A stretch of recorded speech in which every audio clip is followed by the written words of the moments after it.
কি বলছে, আমার কাছে তিনটে লেন্স আছে, তিনটে লেন্স আছে, আইডেন্টিক্যাল লেন্স। ভালো করে শুনবে সবাই, তিনটে আইডেন্টিক্যাল লেন্স আছে, প্রত্যেকের ফোকাল লেন্থ 10 সেন্টিমিটার, প্রত্যেকের focal length 10 centimetre, 10 centimetre, 10 centimetre.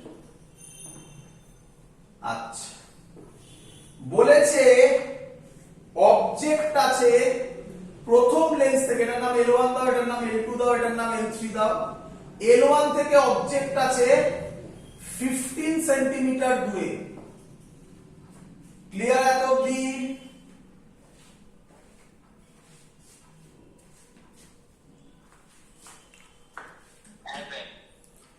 এবার বলছে এটা হলো সেই যে মাঝখানের গ্যাপ গুলো বলবে না, ওটাই ফাইন্ড আউট করতে হবে। তোমাকে বার করতে দিচ্ছে L1 L2 এর মধ্যেকার ডিসটেন্স, L2 L3 এর মধ্যেকার ডিসটেন্স ফাইন্ড আউট করো।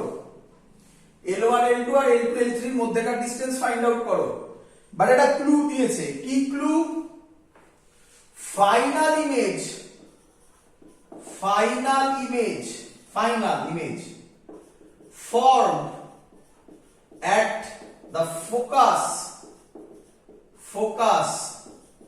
of L3, এটা বলা আছে final image formed at the focus of L3। তাহলে আমরা এতক্ষণ যে টাইপের অঙ্ক করছিলাম তার উল্টো অঙ্ক। বুঝতেই পারছো, মাঝখানের গ্যাপ যদি দেওয়া না থাকে তাহলে নিঃসন্দেহে কোনো একটা ক্লু দেওয়া থাকবে, যেটা এই অঙ্কে দেওয়া আছে। তোমাকে তো আমি যেভাবে শিখিয়েছি তুমি সেভাবেই এগোবে। স্টেপ 1ই করবে প্রথম। স্টেপ 1 মানে বলো কোন লেন্সকে ধরবে?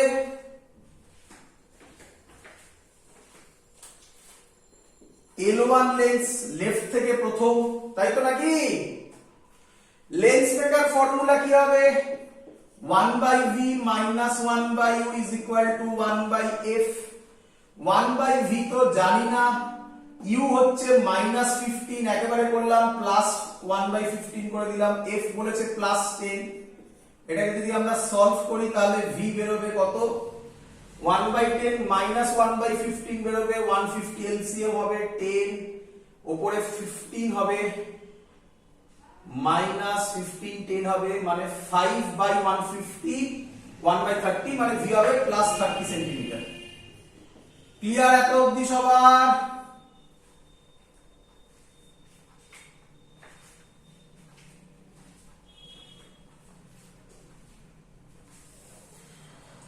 ক্লিয়ার? এবার প্রবলেমটা কোথায় দেখো, এগুলো না নটের মতো, এই প্রবলেমগুলো নট দেখেছিস না, গিট পড়ে যায় নটের মতো। তুমি যদি একটা ওপেন করে দিতে পারো পরপর পরপর ওপেন হয়ে যাবে। প্রথমটা ওপেন করাই সব থেকে টাফ, বোঝো। এই যে 30 সেন্টিমিটার, এটা এখানে হতে পারে, এটা 30 হতেই পারে। আরে কথার কথা, এটা যদি বলে দেয় 60 সেন্টিমিটার বা 70 সেন্টিমিটার, তাহলে এখানে হবে। এখানেও হতে পারে, বলে দিলে এদের মধ্যে গ্যাপ 30 সেন্টিমিটার। এখানেও হতে পারে, এখানেও হতে পারে, যেখানে ইচ্ছা হতে পারে, একই নয়। কারণ মাঝখানের গ্যাপটা তো আমি জানি না। কি রে? তাহলে সলিউশন কি? তাহলে স্টেপ 1 তো হয়ে গেল, স্টেপ 2 করতে গেলে তো আগে তো জানতে হবে যে মাঝখানের গ্যাপগুলো কত, সেটা তো আমি করতে পারছি না। তখন কি করবি? যখনই আটকাবি তখন কি করবি? ওর ক্লুতে চলে যা। কি ক্লু দেওয়া আছে বল?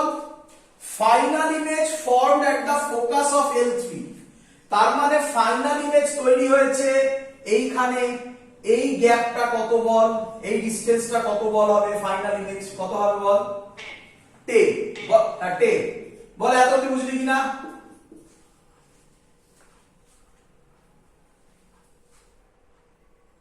কি রে?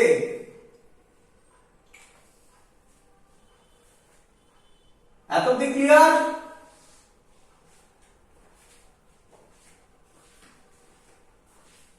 হ্যাঁ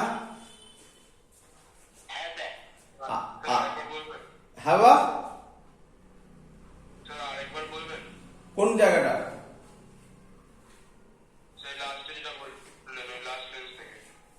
লাস্টের থেকে এটা বোঝা গেছে, এটা v প্লাস 30 বোঝা গেছে। আচ্ছা এবার 30টা কোথায় হবে? এখানে হবে, এখানে হবে, এখানে হবে, এখানে হবে, এখানে হবে, জানি না, তাই নাকি? তাহলে তখন ক্লু দেখতে হবে। ক্লু কি বলছে? Final image formed at the focus of L3। তাহলে L3 তার ফোকাস হচ্ছে ফাইনাল ইমেজ, তাহলে এটা ফাইনাল ইমেজ। এই গ্যাপটা কত হবে তাহলে বল?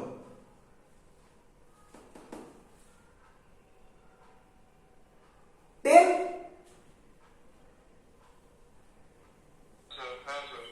আচ্ছা এবার বল, আচ্ছা এর ফোকাসে তৈরি হয়েছে তাই না? কি লাইট পড়লে ফোকাসে ইমেজ তৈরি হয় রে? একদম। তাহলে এখান থেকে কি লাইট এসছে? এখান থেকে কি লাইট এসছে তাহলে বল? কি রে বলবি তো? ইনফিনিটি। আচ্ছা এবার তাকা, L2 থেকে তাহলে কি লাইট বেরিয়েছে বল? L2 থেকে কি লাইট বেরিয়েছে বল?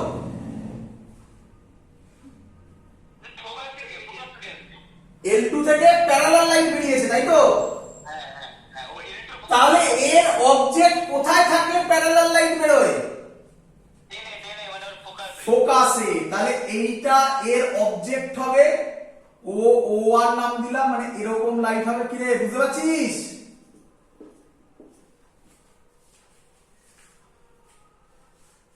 এই গ্যাপটা হবে 10 সেন্টিমিটার। বল বুঝলি কিনা?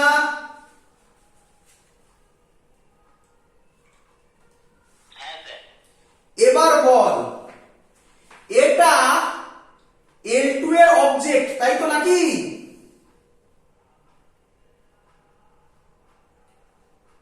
এই O1 টা L2 এর অবজেক্ট তাই তো? আচ্ছা এই O1 টা তাহলে কার ইমেজ হবে? ফার্স্টের লেন্সের ইমেজ। ফার্স্টের লেন্সের ইমেজ কতই বেরিয়েছিল? তার মানে এই ডিসটেন্সটা কত তাহলে? 30 সেন্টিমিটার। তাহলে তাহলে টোটালটা কত? তাহলে L1 L2 এর মধ্যে ডিসটেন্স 40 সেন্টিমিটার, আর L2 L3 এর মধ্যে যা ইচ্ছা ডিসটেন্স হতে পারে, প্যারালাল রে তো তুই যেখানে L3 রাখবি ইমেজ তো তার ফোকাসেই হবে। তাহলে L2 L3 এর মধ্যে ডিসটেন্স কি? এনি ফাইনাইট ভ্যালু তাই না? বল অঙ্ক বুঝলি কিনা? ক্লিয়ার সবার? স্যার আমার একটা জায়গায় প্রবলেম হয়েছে, এই যে প্যারালাল লেন্সটা আসলো, সেকেন্ড লেন্সটা মানে আমি ফার্স্ট লেন্সে ধরবো না সেকেন্ড লেন্সে ধরবো, এটা কনফিউশন হয়। কোনটা প্যারালাল লাইট এলো? স্যার লাস্টের লেন্সটা যখন ফোকাসে যখন মিট করছে আইতে, হ্যাঁ হ্যাঁ, মানে তখন যে প্যারালাল লেন্সটা এলো, প্যারালাল লেন্সটা আমি সেকেন্ড লেন্স থেকে ধরবো না ফার্স্ট লেন্স থেকে, এটা কনফিউজ হয়েছে। সেকেন্ড লেন্স থেকে। এর আগে কি আছে? এটা আছে তো, স্টেপ বাই স্টেপ এগোতে হবে তো। স্টেপ 1 কি ছিল? প্রথমে এটা, তারপরে এটা, তারপরে এটা। তাহলে এর কাছে দিয়ে আছে, তার থেকে বেরোবে। এখান থেকে তো আসার কোনো কোশ্চেন নেই। এখান থেকে যেটা আসবে সেটা এর অবজেক্ট হবে তাই না? সরি হ্যাঁ এর অবজেক্ট হবে। ক্লিয়ার সবার? খুব সুন্দর অঙ্ক এটা। আচ্ছা এবার আমরা যে অঙ্কটা করতে চলেছি, এই অঙ্কটা খুব ফেমাস ম্যাথামেটিক্স একটা। তোমাদের বইতে, সব বইতে এই অঙ্কটা করে দেওয়া আছে দেখবে, বাট ফাইনাল একটা এক্সাম্পল দিয়ে অঙ্কটা সলভ করে দেওয়া আছে। মানে একটা ভ্যালু লিখে অঙ্কটাকে সলভ করা হয়েছে। অঙ্কটা কিভাবে এসছে তার মেথড বলা নেই, সেই মেথডটা আমি তোমাকে শেখাচ্ছি। খুব ইম্পর্টেন্ট মেথড। এখান থেকে ডিফিকাল্ট কোশ্চেন হলে এই অঙ্কটাই আসে। ভালো করে বুঝবে, খুব ইম্পর্টেন্ট কনসেপ্ট শেখাতে চলেছি, ভালো করে বুঝবে। চলো হেডিং দাও,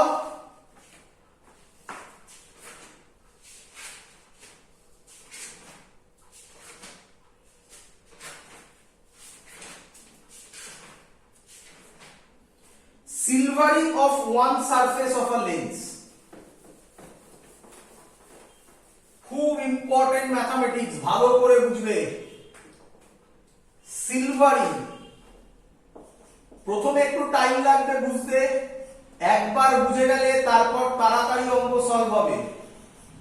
সিলভারিং অফ ওয়ান সারফেস, তোমরা দেখবে বইতে খুলে প্রচুর বার এই টাইপের অঙ্ক এসছে। Of one surface of lens, লেন্সের একটা পোর্শন যদি সিলভার করা থাকে, স্যার এর মানে কি? এর মানে দেখো এরকম টাইপের কথা বলছি, এই ধরো লেন্স, এর এই পোর্শনটা সিলভারিং করা। বলো বুঝলে কিনা?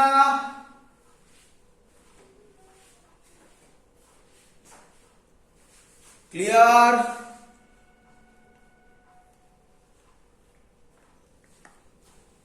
কিরে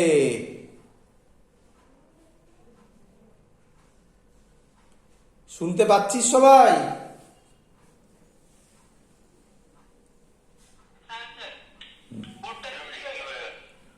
বোর্ড আবার হেজি হয়ে গেছে।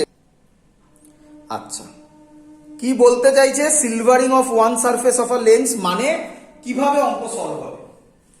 আচ্ছা আচ্ছা, আমরা কি বলতে পারি এখান থেকে লাইট প্রথমে যাবে এরকম, দেখ এই গেল, এবার বেন্ড হবে, এখানে গিয়ে রিফ্লেকশন হবে একটা, এই রিফ্লেকশন হলো, তারপর আবার একটা বেন্ড হয়ে এখানে মিট করবে। বল ছবিটা ক্লিয়ার হলো? যদি বুঝতে প্রবলেম হয় আমি বড় করে আঁকছি তাহলে আরো ক্লিয়ার হবে। দেখ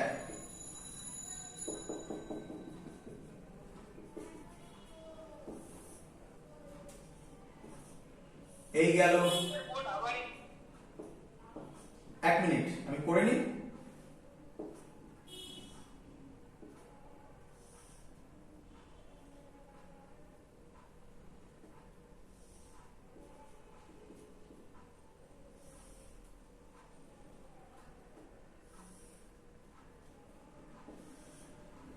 এরকম টাইপের একটা ছবি হবে, দেখা যাচ্ছে মানে? হ্যাঁ, কি বলতে চাইছি ছবিটাতে? এরকম টাইপের একটা ছবি হবে। তো তুমি অঙ্ক সলভ করবে কিভাবে? তো আমরা বলি এই টাইপের অঙ্ককে অ্যাজিউম করা it is the combination of, এটা কার কার কম্বিনেশন বলো তো? কনভেক্স লেন্স একদম plus concave mirror, convex lens plus concave mirror. Clear এত অবধি? ভালো করে শিখে নাও, আজকে যে কনসেপ্ট আমি তোমাকে শেখাচ্ছি খুব ইম্পর্টেন্ট কনসেপ্ট। স্টুডেন্টরা এটাকে মিছি বিরাট বড় করে একটা টেকনিক ভাবে। হ্যাঁ, টেকনিকটা একটু বড়, কিন্তু শেখানোর পরে দেখো কত ইজি হয়ে যাবে। প্রথমবার একটু টাইম লাগবে বলছি, আবার ভালো করে বুঝলে সেই টাইমটাও লাগবে না। আমরা ফাইনাল যে অঙ্কটা করব আজকে, ফাইনাল যে অঙ্কটা আমরা আজকে করব, যেটা আইআইটি তে এসেছিল, এটা মুছি আমি, হয়ে গেছে, ছবি বোঝা গেছে মোটামুটি। ফাইনাল যে অঙ্কটা আমরা করব সেই অঙ্কটা হবে এরকম।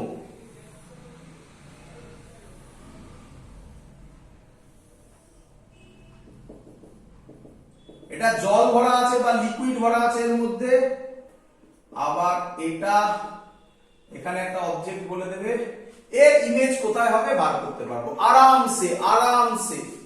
প্রায় তোমরা এটা লেস দ্যান 2 মিনিটে অঙ্ক সলভ করবে, লেস দ্যান 2 মিনিটসে অঙ্ক সলভ হবে। প্রথমে দেখিয়ে দিচ্ছি যে কি হতে পারে।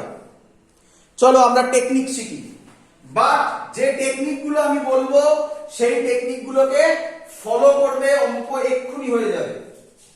টেকনিক কি লিখলাম, মুছলাম এটা। তাহলে যখনই কম্বিনেশন অফ লেন্স আর মিরর থাকবে, কি মিরর? কনভেক্স কনকেভ মিরর, তখনই তুমি ভাববে full combination. Step 1 full combination.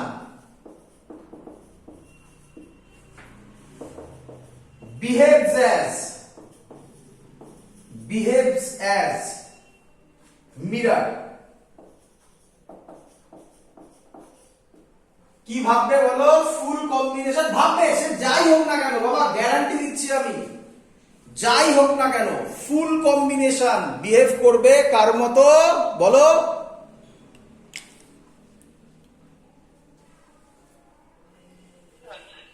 হ্যাঁ, মিরারের মতো। আচ্ছা, number 2 point, first calculate equivalent পাওয়ার। লিখে নেবে এই পয়েন্টগুলো, খুব ইম্পর্টেন্ট। প্রথমে কি ক্যালকুলেট করবে? ইকুইভ্যালেন্ট পাওয়ার। ক্লিয়ার?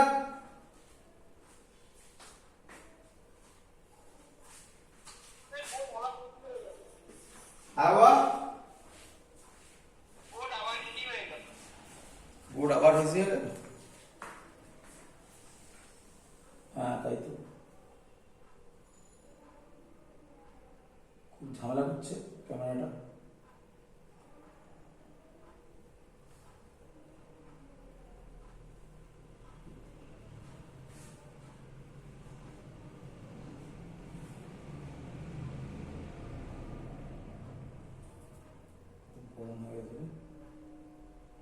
এবার